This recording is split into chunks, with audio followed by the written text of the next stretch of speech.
Bonjour à tous. L'épidémie de Covid-19 apporte beaucoup de perturbations dans la vie des particuliers et des entreprises. Elle est susceptible de rendre difficile ou impossible l'exécution des contrats. À la suite de la loi du 22 mars 2020, instaurant l'état d'urgence sanitaire, de nombreux textes ont été publiés pour adapter notre droit à cette situation exceptionnelle. Non, l'état d'urgence sanitaire ne vous autorise pas à arrêter de payer votre loyer ou votre crédit. Le principe est que les contrats conservent leur force obligatoire. Et naturellement, même si nous sommes confinés, nous conservons la possibilité de continuer à signer des contrats. L'ordonnance 2020-306 du 25 mars 2020 a instauré la période juridiquement protégée.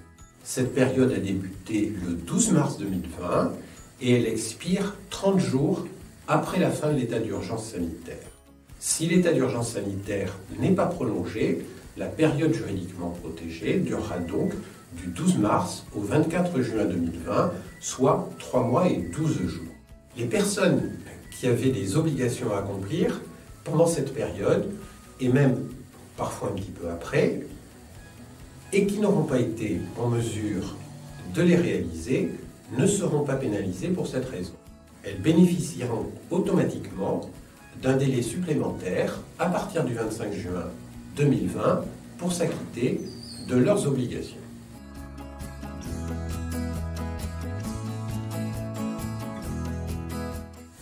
Par exemple, imaginons un entrepreneur qui avait signé un contrat au mois de février et qui devait une livraison pour le 1er juillet 2020, assortie de pénalités de retard. S'il ne respecte pas la date de livraison, les pénalités de retard ne commenceront à courir que 3 mois et 12 jours plus tard, c'est-à-dire à partir du 13 octobre.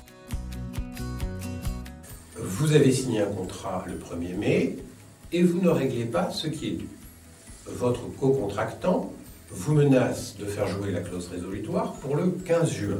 Si vous n'avez pas payé à cette date, vous bénéficierez d'un délai supplémentaire pour le faire.